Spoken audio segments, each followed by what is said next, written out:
Ampicilina 500, el podcast. Recuerdo una vez que llegó un paciente a mi consulta, un señor mayor que tenía un dolor de espalda baja. Cuando yo le pregunté qué tomaba para el dolor, me dijo que tomaba amoxicilina porque le había ayudado con un dolor de garganta y que eso le mejoraba todos los dolores. Pero la amoxicilina es un antibiótico, así que este paciente estaba intentando calmar su dolor con un medicamento que sirve para eliminar las infecciones bacterianas. ¿Qué les parece? Bienvenidos a esta entrega de Ampicilina 500 titulada Medicamentos de uso común que debemos consumir con cuidado. Conmigo se encuentran mis fieles Jonasis y Rafael. Bienvenidos. Buenas, Catherine. Entonces, a mí me interesa mucho este tema y yo quiero que lo hagamos así como que súper ligero porque es muy frecuente que nos automediquemos, seamos siendo médicos, que los médicos somos los peores pacientes y también como pacientes convencionales. Y no es infrecuente uno ir a la farmacia y decirle, a mí me duele el oído, dame una gotica para eso. Y muchas veces los medicamentos de uso común que nosotros consumimos pueden traer efectos adversos que obviamente no estamos deseando y que nos pueden traer problemas de salud posteriores por su uso indiscriminado. Sí, así mismo es. Todo lo que se consume hay que hacerlo sabiendo que así como tiene beneficio, también tiene consecuencias o posibles consecuencias. Entonces, cualquier sustancia que nosotros decidimos ingerir o tomar para una afección viene con su posible toxicidad y sus efectos adversos. Por eso todas las cajitas, es bueno leer siempre la caja de su medicamento, porque además de que dice la dosis correcta, también nos habla sobre los posibles efectos adversos que debemos tener en cuenta y si tiene alguna situación en la cual tomarla en conjunto con otro medicamento puede traer consecuencias. Exactamente, e incluso backstage estábamos comentando sobre los dolores de cabeza. Tú decías algo muy interesante sobre eso. Sí, estábamos conversando de que si uno le duele la cabeza, ¿qué hace? Se toma una pastilla. ¿Qué pastilla? Hay muchas personas que se toman una pastilla, como dijo Catherine con el relato de su paciente, se toman un antibiótico para un dolor de cabeza, porque fueron al colmado y en el colmado le dieron esa pastilla para dolor de cabeza, o porque una tía que le dio una cosa y le dieron esa. Entonces, por eso siempre vamos a empezar este podcast diciendo que cuando usted tiene una afección, acuda a su médico. Y no comparta los medicamentos, por favor, porque lo que a usted le funciona no necesariamente le tiene que funcionar al otro. Claro, porque la razón por la cual a mí me duele la cabeza es muy diferente o puede ser muy diferente a la cual a Rafa le duele la cabeza. Exactamente. Entonces, vamos a comenzar sin más preámbulos entre los medicamentos que más utilizamos. Hay una gran familia llamada antiinflamatorios no esteroideos o AINES, que probablemente todos conozcamos, aunque no sea con ese nombrecito. Ahí estamos hablando. ¿Cuál es el nombre para mí? Ahí, para Rafa, eso sería un diclofenac. Un diclofenac. Un ibuprofeno. Un ketorolaco. Un ese no lo conozco yo, pero sí, ya yo sé por dónde va. Exacto, todo ese tipo de analgésicos. Y hay uno que no es un AINE, pero que se utiliza para igual provocar analgesia y para bajar la fiebre, que es el acetaminofén. Por eso, los que son alérgicos a los AINES o a la aspirina, les damos acetaminofén. Hay gente que es alergia a los acetaminofén. Eso sí lo controlo yo. Tiene gripe, ahí avínbate de acetaminofén. Compra ahí tu Winazor, tu Antifluid y ya como un cóctel y échatelo todo. Bueno, tú sabes. Señores, y también para destacar, el acetaminofén es lo mismo que el paracetamol, porque yo he tenido algunos pacientes que me han dicho, no me dé acetaminofén, dame paracetamol, que eso es lo único que yo puedo tomar. Y a veces existe un poquito de la confusión. Dependerá mucho de qué país provenga, si es de Estados Unidos, casa farmacéutica, sí. Si es en Europa, su molécula será paracetamol o acetaminofén, pero es lo mismo. Entonces el acetaminofén, vamos a comenzar hablando un poquito de eso, es excelente para bajar la fiebre. En adultos no se recomienda tomar más de 750 miligramos cada 8 horas. La toxicidad del acetaminofén comienza a partir de los 3 o 4 gramos, o sea 3.000 a 4.000 miligramos. Por eso es que no se recomienda que una persona tome más de 1.000 miligramos cada 8 horas, porque ya ahí estaría bastante cerca de la dosis. Y es bueno aclarar que aquí en nuestro país, República Dominicana, suceden siempre, cada cierto tiempo aparece un caso de un médico, por lo general, que es víctima de la intoxicación por acetaminofén. ¿Un médico? Sí, por automedicarse. Ujú. Porque los médicos hacemos terrible pacientes. Eso yo estoy claro, yo soy el primero que lo reconoce y lo cumplo también, lo llevo a cabo. Yo soy un terrible paciente. Pero pasa muchas veces, como aquí estamos acostumbrados a ciertas enfermedades virales, entre ellas el dengue. Exacto. Entonces, aquí es por temporada y como todos sabemos lo que es dengue. O el virus, el famoso virus. El virus. Sí, cualquier virus. Y señores, paréntesis, se han perdido la costumbre porque antes los virus tenían nombre. Ya le dice Kosovo a la gripe, porque a mí me llegó de esa gripe de Kosovo sí. y esa era muy mala. Entonces, Pero antes Kosovo, tú no eres de ahora. Catherine, ¿quién era presidente en esos Hace tiempos? mucho de Kosovo. a mí me contaron más. Ah, Porque te eso era contaron. cuando la guerra de Kosovo, que hay un virus que eso va a matar a todo el mundo. Kosovo se Sí, llama. entonces la gripe siempre tenía nombres. Entonces se llamaba el apagón, el paquetazo, pero ya se han perdido la costumbre. Seguro había una institución organizadora de esos nombres. Sí, se Igual ha que el perdido huracán. los Salud Pública Igual que el tenía un huracán. departamento de eso. Claro, me yo- imagino. Sí. de seguro que sí, entonces. Volviendo otra vez, siempre hay que tener cuidado con automedicarse, tanto a nivel profesional como los mismos profesionales de la salud, como los pacientes. Y algo que pasa mucho, muchas personas tienen algo y dicen, ok, tengo fiebre. Y ellos mismos se medican. Voy a tomar antibióticos. Va a ser un tema recurrente en la conversación, porque es que aquí los antibióticos se toman de una manera descontrolada. Exacto. Aquí venden antibióticos en los colmados. Como que para llegar a ese punto, señores, para que ustedes entiendan, aquí en los colmados usted puede comprar una ampicilina. Valga el nombre del programa. Es tan común que hasta es identificable. Una ampicilina para un dolor de muela, una ampicilina para un dolor de cabeza, una ampicilina para una fiebre. Y es verdad, los antibióticos pueden ser utilizados en ciertas situaciones, pero hay que hacer la analítica al paciente. Hay que saber si la infección es viral, es bacteriana. Exactamente. Entonces, volviendo otra vez con lo de la fiebre y el dengue. El dengue es un cuadro viral y febril. Ujú. Entonces, ¿qué sucede? O sea, que se puede contagiar y que le da fiebre. Exacto, pero sí. la vía de contagio es por el mosquito, o sea, la vía de... Sí. Ajá. Entonces, con eso sucede que la persona quiere bajar la fiebre, tiene que bajar la fiebre. Entonces, toman mucho acetaminofén o paracetamol para bajar la fiebre y se le pierden, vamos a decir, los rangos que Catherine mencionó, que son los rangos terapéuticos, entrando el hígado, que es el órgano encargado de mantener o regular las sustancias químicas en la sangre. Y entonces, ¿qué sucede? Que tú pones tu hígado en falla porque no puede procesar la cantidad de acetaminofén que tú estás tomando. Exactamente, y eso es potencialmente letal. No sé si ustedes se acuerdan, hace unos años, me parece que hace 2 o 3, hubo un caso que resonó bastante aquí en Santiago, donde una joven, si mal no recuerdo era arquitecta, ella falleció por dengue. Y lo interesante del caso es que no fue el dengue en sí lo que le provocó la muerte, sino que al final se descubrió que había sido por falla hepática. Esa joven se estaba tomando 750 miligramos de acetaminofén cada 6 horas más o menos. Entonces lo hizo por un tiempo, por algunos días, y ya cuando fue al médico a buscar ayuda, ella fue por dolor de barriga y porque tenía un poquito de fiebre.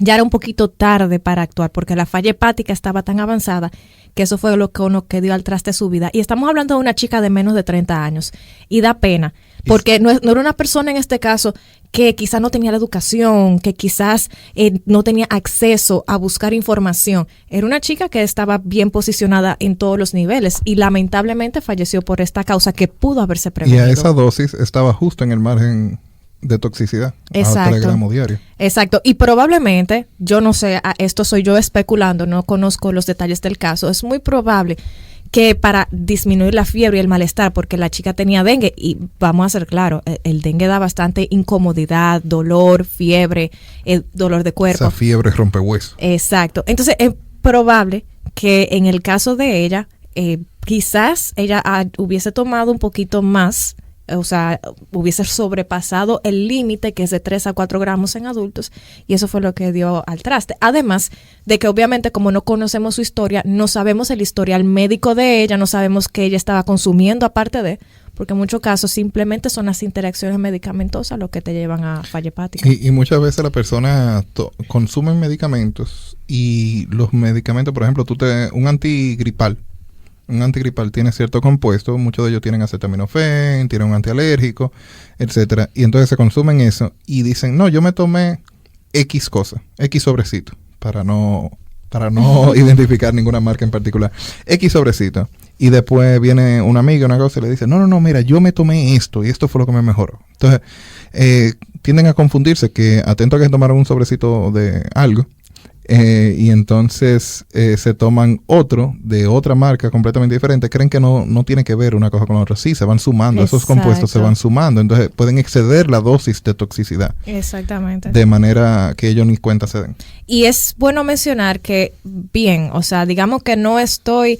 tomando acetaminofén o que quizás lo estoy tomando dentro de la dosis recomendada, pero es bueno mencionar que los antiinflamatorios no esteroideos, en este caso ibuprofeno, diclofenac, entre otros, tienen un efecto adverso, un efecto no deseado, y en muchos casos, aparte de que pueden provocar un poquito de indigestión, también pueden provocar sangrado gastrointestinal, pueden provocar úlceras en algunos casos, y por eso es que se prefiere que el paciente lo tome por poco tiempo.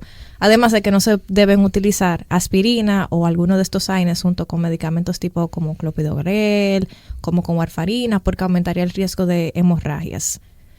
Exacto. Y es bueno tener en cuenta que nosotros estamos hablando de una manera generalizada, como prácticas generalizadas que deben evitarse. Cada quien tiene... Y también como de enfermedades muy comunes, porque estamos hablando de... dolor de cabeza. Exacto, dolor de cabeza o una gripe. Exacto. Pero que asimismo quisiera aclarar que estamos hablando de manera general en cosas que uno debe de tener en cuenta. Cada persona, ya si su médico le dio una indicación de un tratamiento, ya su especialista tiene tiempo conociéndola y usted entiende que lo hemos contradecido, es bueno, se lo lleva a su colación, pero tampoco es que deje de tomárselo. Exactamente, porque vamos a hacer un paréntesis y vamos a dejar algo en claro. Por ejemplo, para artritis reumatoide, las dosis que se utilizan de ibuprofeno, por ejemplo, a veces de aspirina, son bastante altas. Se llaman dosis antirreumáticas y es precisamente para disminuir la inflamación y el dolor bastante intenso. O sea, que no es que lo deje de tomar, sino que si ya usted lo está tomando con bajo vigilancia médica, perfecto, sígalo tomando. Pero lo que queremos aquí es más bien irnos al tema de la automedicación. Algo que Yonasis mencionó fue la fiebre. Y yo quisiera aquí aclarar algo muy importante. Si usted presenta fiebre por más de 24 horas, es hora de ir al médico. ¿Por qué? Porque hay muchísimas enfermedades virales que se pueden detectar a tiempo y que en nuestro país, ustedes saben que hay muchas enfermedades transmitidas por vectores como dengue, malaria, zika, chikungunya, leptospirosis, que es transmitida por el ratón, por las heces y orinas del ratón, que puede detectarse a tiempo, tienen un buen manejo a tiempo y que de no buscar ayuda a tiempo podrían traerles consecuencias que quizás no sean las mejores. Eso sobre los AINES. Y la fiebre. Otro medicamento que se utiliza con mucha frecuencia es el omeprazol. El omeprazol es un inhibidor de la bomba de protones. Usualmente no lo tomamos cuando sabemos que nos va a caer algo pesado o después que nos cayó algo pesado. Por ejemplo, tú te comes un club sándwich. O una tripita, una mollejita. Y ya lo próximo paso es una pastilla de eso. No. Entonces ahí es bueno traer a colación lo siguiente. Los medicamentos tipo omeprazol, ¿verdad? Los inhibidores de la bomba de protones, deben de consumirse por lo menos 20 minutos antes de consumir. De comer. 20 minutos antes de la injuria. No después. No, porque como dice su nombre, son inhibidores de la bomba de protones. La bomba de protones es la que produce el ácido del estómago, vamos a decirlo así. Ya. Entonces, si tú te lo tomas después, ya esa acidez te va a dar como quiera. Exacto. Y tiene una indicación muy específica. Usualmente se utiliza en el contexto de gastritis. Para esos pacientes que comer les causa un poquito de dolor o bien esos pacientes quieren hacer un desbarajuste, como decimos aquí, un desajuste en su dieta o saben que por alguna razón van a consumir grasas, van a consumir un poquito más de lo que están acostumbrados, entonces se les recomienda. Y por lo general, Rafa, se debe de evitar el uso de ellos porque yo me voy a comer tal cosa, entonces me voy a tomar un omeprazol. No es lo recomendable. Se utilizan mucho como protectores gástricos, sí. El paciente está enfermo, no está alimentándose bien, entonces se le indica un medicamento de eso para protegerle el estómago, la capa interior del estómago. Pero a la hora de tú darte unas alturas y te tomas un medicamento de eso para evitar un efecto, cuando viene a ver tú estás enmascarando otra condición que tú tienes. Entonces la solución no necesariamente es esa, sino que debes de ir al médico a realizarte las pruebas necesarias para determinar por qué tú tienes ese síntoma. Exacto. El problema del omeprazol, pero ya a largo plazo, y ahí ha entrado muchísima controversia con lo que los gastroenterólogos venían recomendando de forma tradicional, es que a largo plazo, o sea, de forma de años o uso crónico por años, se ha visto que los pacientes tienen mayor índice de osteoporosis, mayor riesgo de fracturas y de infecciones intestinales. Pero siempre recordando que esto es a muy largo plazo, hasta se encontró un nexo entre el uso de omeprazol a largo plazo y de forma indiscriminada con el cáncer de estómago. Muy interesante. Sí, otro medicamentos que se utilizan mucho y que deberíamos tener cuidado están los antibióticos. Y dentro de los antibióticos hay una infinidad de este tipo de fármacos. Ahí podemos mencionar amoxicilina, ampicilina, metronidazol, levofloxacina, todos esos. Un sinnúmero de son categorías. muchas familias y cada uno tiene una indicación especial. Ahora, lo que sí yo quiero es recomendar, como siempre, cada antibiótico tiene su efecto, su tiempo y su uso específico. Es muy frecuente, y esto yo lo veo prácticamente a diario, que una persona se enferme, tiene dolor de garganta, ni siquiera se sabe si es una amigdalitis o algo. La persona tiene dolor de garganta y cuando uno le pregunta qué ha consumido, dice una amoxicilina, una ampicilina, que una vez me funcionó porque yo me enfermo mucho de la garganta. No. Para cada dolencia es una consulta diferente. El hecho de que usted le haya funcionado en el pasado fue porque usted tuvo un diagnóstico específico. Eso sería lo primero. Lo segundo es no compartir antibióticos. El hecho de que a su mamá, a su tío, a su abuelo le haya funcionado no significa que necesariamente yo tenga lo mismo ni me vaya a funcionar. Además, ahí está el tema de las alergias. Y obviamente los antibióticos, por un uso prolongado, los antibióticos van a eliminar de una forma u otra las bacterias que existen, independientemente de que éstas sean malignas o sean parte de la flora de ese lugar. O sea que si yo lo tomo por mucho tiempo, al final me estoy poniendo en más riesgo de infección, paradójicamente. De crear resistencia. Y también de crear resistencia bacteriana, que es un tema bastante hablado, porque de hecho actualmente la inversión en antibióticos nuevos es muy poca. Entonces, la gente se está enfermando de enfermedades, valga la redundancia, que antes se podían tratar fácilmente, pero que ahora está presentando resistencia a los antibióticos. Por eso no debemos tomarlos. Y que, como tú decías, los antibióticos no discriminan. Es verdad que hay organismos, por ejemplo, sería bueno aclarar, si es una infección bacteriana que se tiene, y las infecciones bacterianas pueden presentar síntomas en común con las virales, es bueno aclararle eso al público, usted puede tener una afección en la garganta, le duele la garganta. Ese dolor de garganta puede ser tanto como un virus como por una bacteria. Entonces, sabiendo esto, los antibióticos solo van a tratar bacterias, pero no todo antibiótico ataca toda bacteria. Exactamente. Ni es específico a toda bacteria. Hay bacterias que son resistentes a ciertos antibióticos, dependiendo, porque las bacterias también se clasifican. Entonces, si es un virus, un antibiótico no le va a hacer absolutamente nada. Ni cosquillas. Eso es un efecto placebo completamente. Si usted tiene una infección viral y el antibiótico le bajó la fiebre, usted no tuvo fiebre. O se la bajó o fue mental. Pero es bueno aclarar que muchas veces recibimos al paciente con ese dolor de garganta. Entonces, es bueno que uno le haga lo que es la historia al paciente, y uno determina entonces que basado en esa historia, basado en el tiempo, basado en los síntomas, la intensidad de la fiebre, cuántos días tiene con síntomas y otras presentaciones que todo médico capaz debe de poder interpretarlo, entonces ahí va a elegir el tratamiento. Y por eso es que debemos de evitar el uso de antibióticos, porque los antibióticos no discriminan muchas veces, como dije. uno tiene bacterias en su cuerpo que son una flora normal. Exacto. La tiene en la piel, la tiene en el intestino, la tiene en todas partes. Entonces, esas bacterias son bacterias buenas, como quien dice. Cuando tomamos antibióticos por tiempo prolongado, como decía Catherine, también atacamos esa flora normal.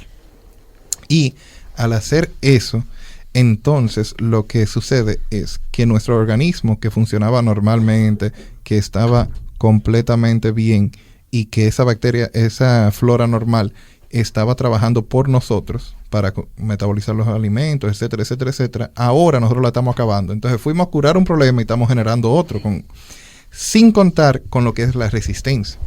Cuando tomamos antibióticos, y lo hacemos como lo hacen aquí tantas personas en República Dominicana, los antibióticos aquí dicen de 7 a 10 días, ¿verdad?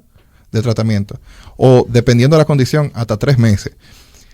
Cuando usted coge y se toma un antibiótico por 2 días, usted lo que le está haciendo es que está presentándole a la bacteria, la tiene en un lado y tiene el antibiótico en el otro. Y usted le está diciendo a la bacteria, conoce tu enemigo. Y transfórmate de forma que lo puedas atacar mejor. Claro, porque entonces al presentárselo así, dárselo por 2 días, ella lo conoció, pero el antibiótico no llegó a la concentración para matarla. Entonces, ¿qué hizo ella? ¡Oh, eres tú! Y las bacterias tienen la capacidad de incorporar esa información de ese antibiótico y decir, oh, así es que tú me vas a matar, pues yo me voy a hacer resistente. Qué bueno que tú me lo expliques así, en muñequito. Ajá, porque hay como 2 muñequitos hablando. Sí, porque si yo no voy a entender nada. Pero lo entendiste ahora. Claro. Exacto, entonces eso es lo que pasa. Es una guerra. Exacto. Ya. Y ella incorpora esa información, para decirlo así, ella, oh, así que tú me quieres matar, pues mira, lo incorpora en su ADN de ella y coge y se modifica. Y dice, yo voy a usar esta otra estrategia. Exacto. Entonces, ¿tú sabes cuál es el problema principal? Que, digamos que yo tengo esa bacteria que es resistente a los medicamentos, a un antibiótico específico. Yo vengo y te saludo, y digamos que una bacteria que se transmite por microgotas, al hablar, al toser, entonces yo vengo y te saludo, te toso cerca, y automáticamente tú adquieres esa infección por esa bacteria. Entonces, igual que a mí no me funcionaba 3 antibióticos, a ti tampoco te van a funcionar, porque yo te estoy transmitiendo, tú estás cogiendo la bacteria que es resistente a ese antibiótico. Entonces, eso es un problema de salud serio, y la OMS ya lo ha colocado como una de los problemas de salud que nos afectaron el año pasado y nos van a seguir afectando, porque eso no se va a acabar por ahora. Por eso es que todos los antibióticos deben ser usados con cuidado y bajo indicación médica. Así es. Otro medicamento que se usa mucho, y atención, aquí voy con las mujeres, son los antifúngicos. En español dominicano son los medicamentos que se usan para los hongos. ¿Y por qué digo las mujeres? Porque esos son los que vienen en los óvulos vaginales. ¿Y qué hacemos muchas veces aquí? Después del periodo menstrual, siempre, las mujeres siempre pedimos, la limpia. Ay, dame un óvulo para yo limpiarme. Primero que todo, la menstruación no es algo de lo que usted necesita limpiarse. No es nada sucio, usted no está sacando nada malo. Así, y de hecho, con la menstruación ya usted va eliminando esa sangre y esos residuos que ya su cuerpo no necesita más. Entonces, usted no necesita ayudar al cuerpo, porque el cuerpo lo hace solito y lo hace muchísimo mejor que nosotros. Y de hecho, utilizar estos medicamentos para los hongos de forma indiscriminada hace, obviamente, que el medicamento pues no haga nada, obviamente, porque pierde eficacia. Exacto, pierde eficacia, porque si no tengo ninguna infección por algo no me va a hacer absolutamente nada. Y también lo más importante es que si usted lo usa de forma repetida, entonces su piel o el lugar donde se lo esté depositando va a sufrir y se va a ver afectado. Algo muy importante también es que antes de uno utilizar cualquier medicamento para los hongos, cualquiera que sea, su médico le tiene que mandar a hacer pruebas hepáticas, pruebas del hígado, para ver si usted lo puede usar, si su hígado está en capacidad de tolerar esa carga de medicamentos para los hongos. Así que nada de usar. Y a veces hay gente que te llega como con como decimos aquí en Dominicano, una ñáñara, una lesión en la piel, y tú le preguntas, ¿qué tú te pusiste? No, una cremita ahí. Sí, ahí va. Tú vas a la farmacia y pides Canestén y eso te resuelve la vida. Exactamente. Y eso es un inconveniente, porque usted va a la farmacia y le enseña la lesión al farmacéutico, que no necesariamente tiene por qué ser médico. Hay estudiantes de medicina. Eso es muy común.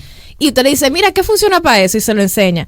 Y ellos le dan lo que ellos entiendan, que casi siempre termina siendo o un esteroide o un medicamento para los hongos. O lo que le haya funcionado a otra persona. Exactamente, que no necesariamente tiene que ser su experiencia. Algo sumamente interesante que yo quería tocar con ustedes es el tema de la menopausia, porque la menopausia aquí toca muy sensiblemente en medicamentos que debemos usar con cuidado. Ustedes saben que durante la menopausia hay unos interesante, pues yo no controlo mucho de eso. Hay unos síntomas que quizás ustedes conocen. ¿Le da a la mujer o es? A las mujeres solamente. En los hombres realmente se describe lo contrario, la andropausia, y en vez de sentirse con mucho calor, se siente con frío el hombre. Ah, frío. Frío en los hombres, en la andropausia. Pero el asunto es como que, para definirlo de manera generalizada, es un cambio hormonal. Como que una etapa de cambio en el cual una transición de la edad de la mujer, principalmente. Ya eso es el cuerpo diciéndote, ya la cédula tuya hay que renovarla. No, sino que todo en la vida es finito, incluyendo la vida misma. Exacto. Entonces, el equilibrio que mantiene la mujer durante, desde el momento de su pubertad, en base hormonal, en base a un ciclo. Y cuando llega ya a esa edad que se aproxima a los 50 años de edad, entonces ya ese balance hormonal se va perdiendo. Exacto, la mujer ya deja de producir estrógeno como antes y por eso vienen todos esos síntomas de sofoco, de bochorno, cambios de humor. Y antes algunos ginecólogos recomendaban una terapia sustitutiva o de reemplazo hormonal. O sea, tú no estás produciendo hormonas, en este caso estrógenos, pues vamos a darte una terapia sustitutiva con estrógenos. Te vamos a dar lo que a ti te está faltando ahora mismo. Exacto, porque la lógica era que si ya tú no estás menstruando, tu ciclo acabó, ¿verdad? Rompiste, tú tienes 30 años de edad, con 30 y pico de años, casi 40, ciclando, en ciclo, todos los meses lo mismo.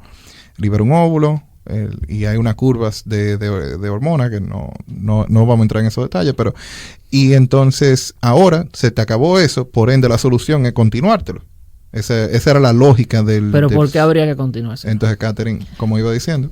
Básicamente, la lógica para continuarlo, en este caso, era para evitar los síntomas o para mejorarlos bastante. Solamente por eso. O sea, no es un asunto de salud, de que se va a morir o lo que sea. No, nada de eso. De hecho, ahora mismo lo que se recomienda a nivel internacional es no dar terapia sustitutiva con estrógenos a las mujeres, a menos que la mujer entienda sus riesgos y sus beneficios y como quiere ella elija seguirlo tomando.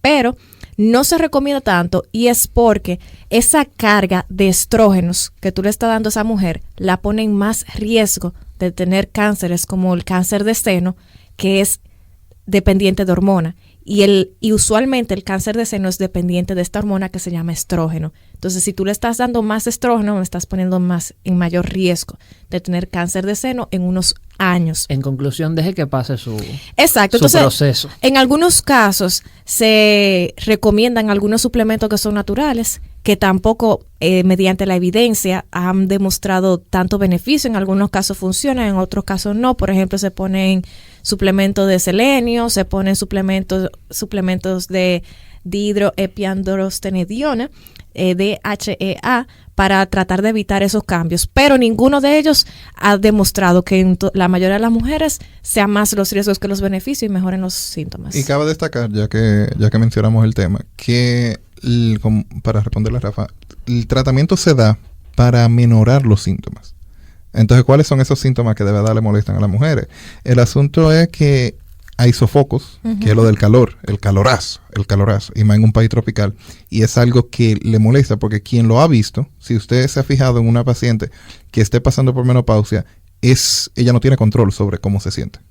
De un pronto se le mete un calor. Yo tenía una jefa que estaba atravesando y yo tenía que abandonar el lugar. Sí. Porque era la mejor solución, porque me iba a caer una. No, porque entonces son sofocos y escalofrío. Entonces, en un segundo tiene calor, en otro segundo tiene No, y ella era bacana, frío. Porque ella decía, ay, yo tengo esta menopausia. Y comenzaba como como un desespero, una cosa. No, y es serio. Entonces, problemas para dormir, cambio de humor, aumento de peso y metabolismo lento. La mujer sin querer está aumentando de peso. Ahora, adelgaza. Y uno de los que más le molesta es el adelgazamiento del cabello y la piel seca. Entonces, hay un brillo que siempre se dice que la mujer, que el brillo, que la piel, que humectada, y de un momento a otro, bajo ningún cambio que ella haya hecho a propósito, entonces empieza a caerse el cabello a veces. Empieza a cambiar la calidad del cabello y la piel se le reseca. Además de que los senos también pierden volumen debido a que no hay un estímulo hormonal constante. Entonces, basado en estos síntomas, sí hay tratamientos hormonales que se indican en ciertas situaciones para mejorar la transición, porque esto no es permanente. La menopausia no es que le da y continúa menopausia, sino que hay una transición y para eso sí se pueden utilizar medicamentos para el periodo transitorio. Ahora, hay personas, pacientes y médicos que utilizan los medicamentos para revertir estos síntomas que dijimos. Entonces, cuando el paciente cree que lo que estamos haciendo es retardando algo, es diferente a que te estamos mejorando la situación.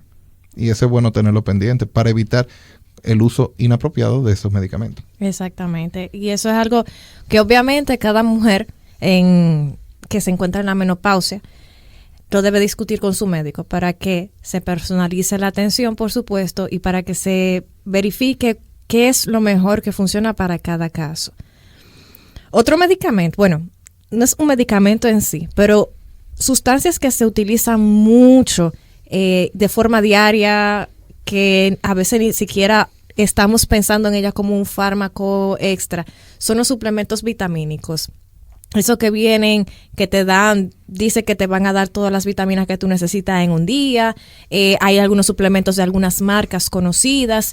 Y lo primero es mencionar que si usted lleva una buena dieta, si usted se encarga de todos los días comer de forma balanceada, de incluir frutas y verduras en su dieta, déjeme decirle que usted está perdiendo su dinero en la mayoría de esos suplementos.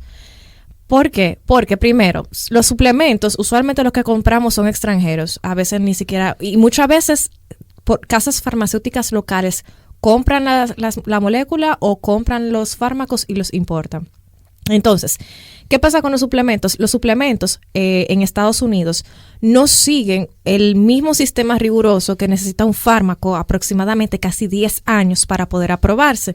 Los suplementos no necesitan aprobación de la FDA para comercializarse, sino que tienen un tipo de aprobación especial, un tipo de aprobación tipo suplemento.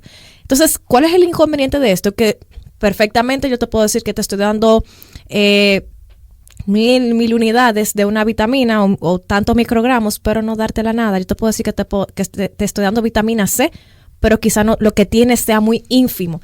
Y yo me acuerdo una práctica de bioquímica que hicimos una vez, que agarramos una tabletita de esa de vitamina C, de la que se disuelven, y tratamos de verificar si de verdad tenía vitamina C. Lo que decía que tenía vitamina C y tenía menos de la mitad.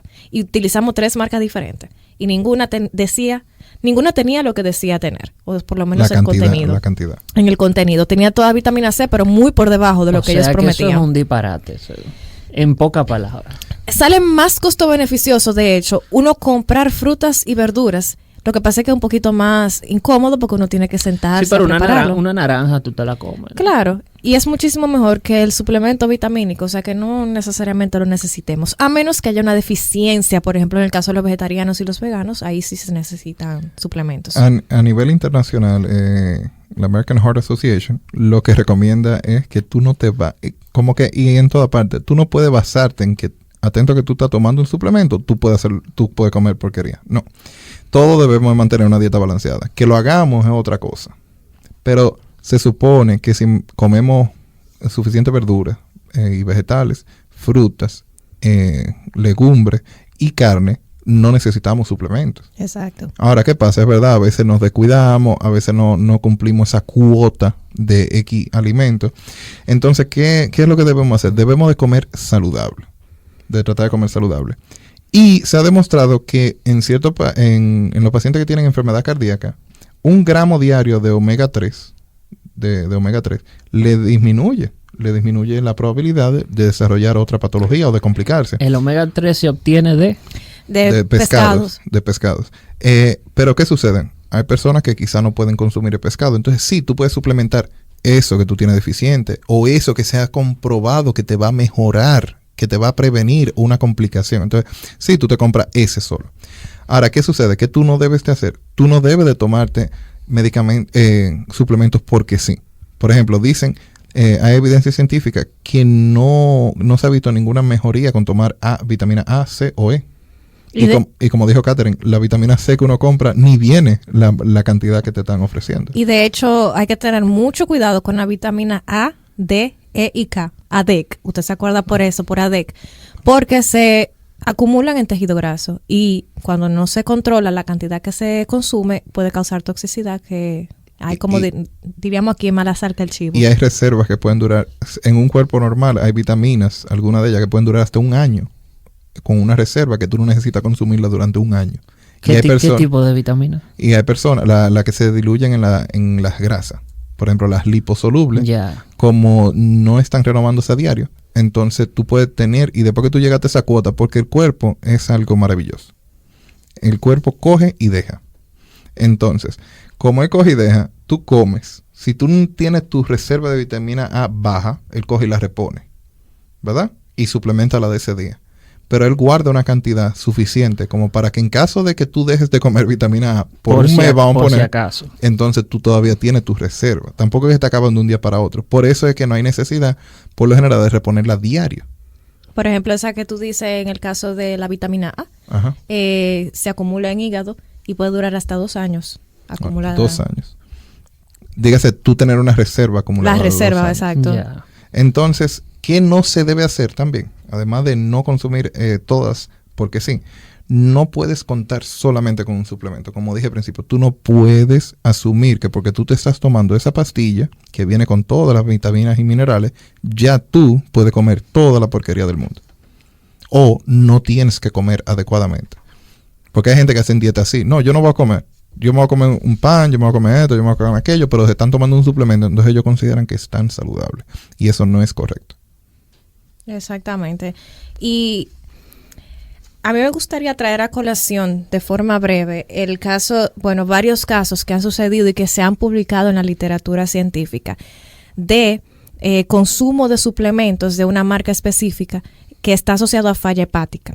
Y antes de eso, yo quisiera mencionar que en algunos casos a esos suplementos le echan algunos excipientes, que son sustancias que se utilizan para mezclar, o se utilizan algunas sustancias que bien no han sido estudiadas a profundidad o no se sabe bien la toxicidad que pueda demostrar en algunos pacientes de este tipo de suplementos. Porque era que consumían ese suplemento solamente. No, o sea, de todos los días, de forma diaria, se tomaban una pastillita.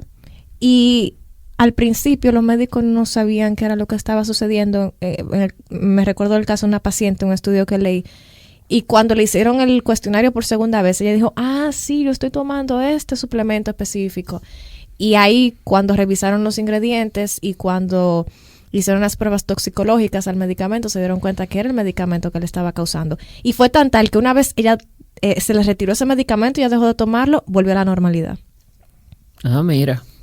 Sí. Es un asunto interesante. Yo siempre trato de decirle a mis amigos y a los pacientes y a todo el mundo que todo lo que uno se entra en el cuerpo va a tener su beneficio y su consecuencia. Sea porque sea. Si tú te tomas un antibiótico, así mismo como te va a tratar tu infección, también trae consecuencias, como dijimos antes.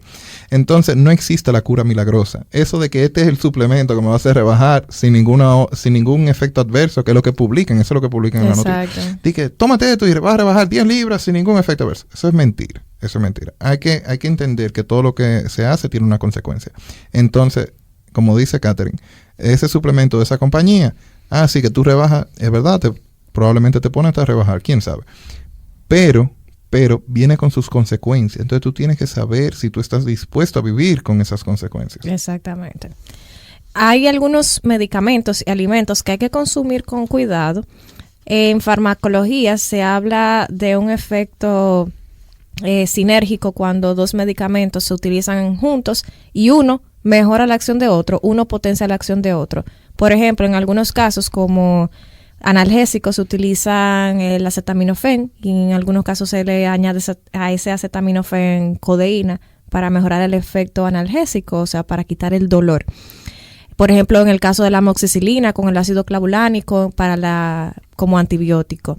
Hay algunos casos que sucede lo contrario, que son antagonistas, o sea que cuando yo tomo ese medicamento junto con otro medicamento u otro alimento, el efecto se va a cancelar entre sí, no va a ser gran cosa.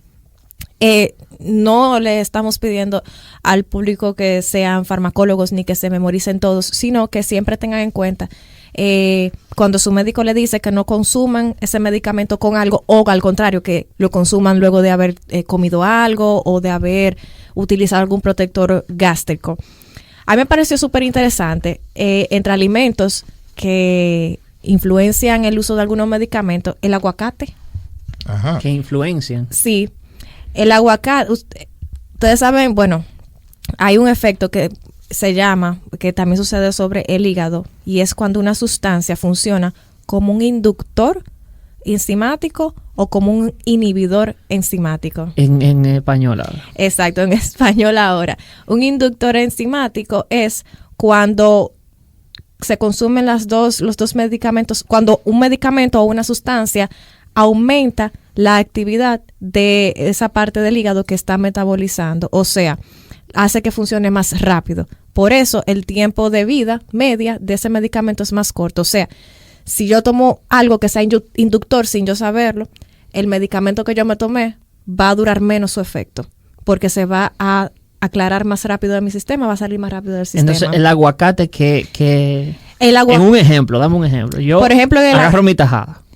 Si por ejemplo tú fueras voy a hacer un guacamole, un paciente que está utilizando warfarina, porque no es para todos los medicamentos, este es en el caso de la warfarina específicamente, y consumes aguacate, el aguacate funciona como un inductor enzimático, o sea que el efecto de la warfarina va a ser menor, o sea que va a pasarse más rápido.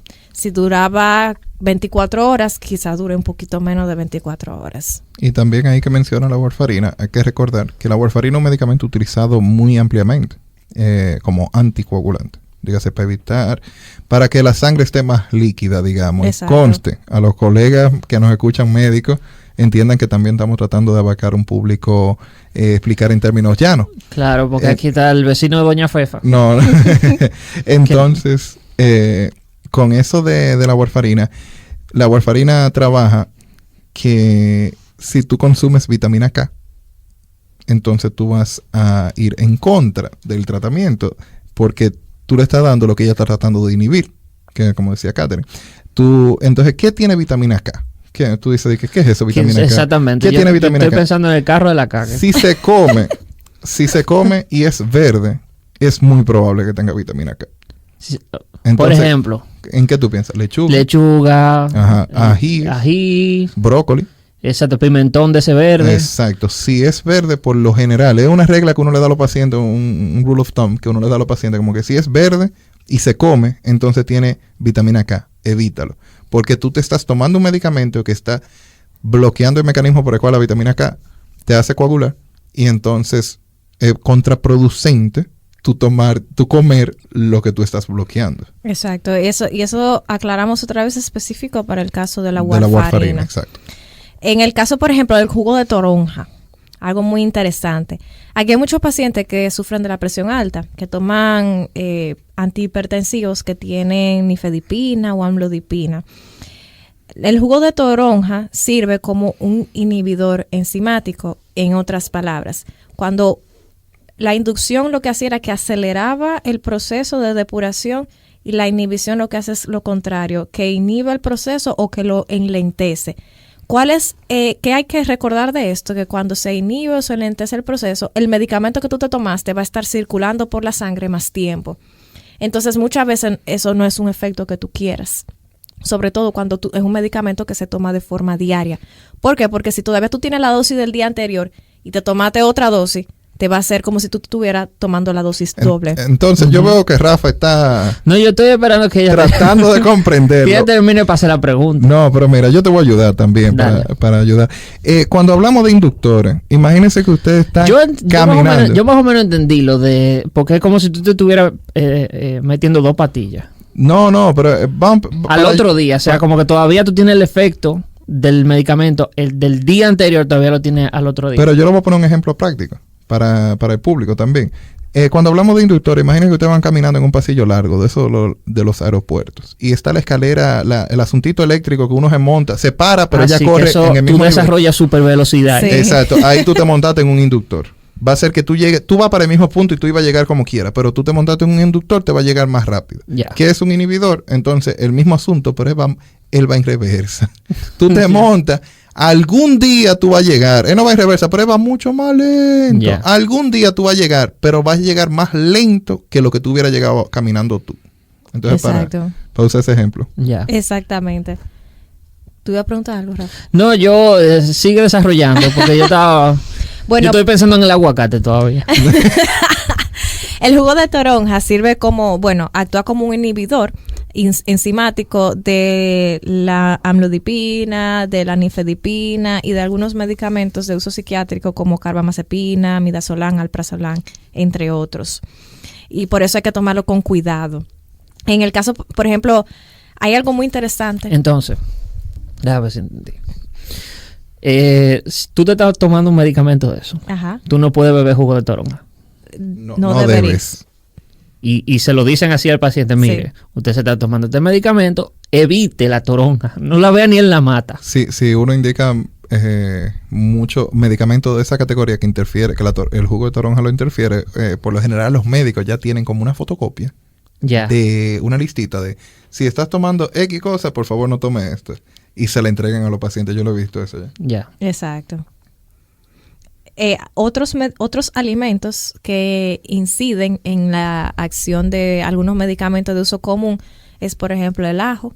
El ajo aumenta la actividad antiplaquetaria, por eso actúa inhibiendo. Bueno, por eso es que no se debería consumir junto con AINES o aspirina o anticoagulantes.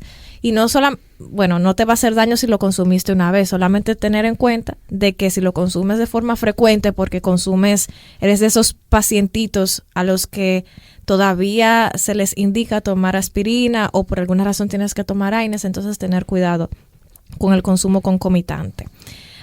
Algo que nosotros utilizamos mucho, la manzanilla, con el té de manzanilla. Y bueno que... Y muy bueno que es. Para calmarse.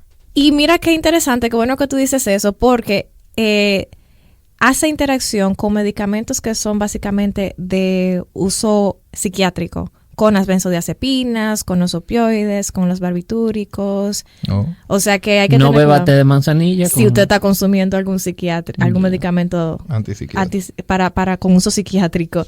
Y eso está sumamente interesante porque muchas veces lo que comemos puede incidir en los medicamentos que nosotros utilizamos de forma común.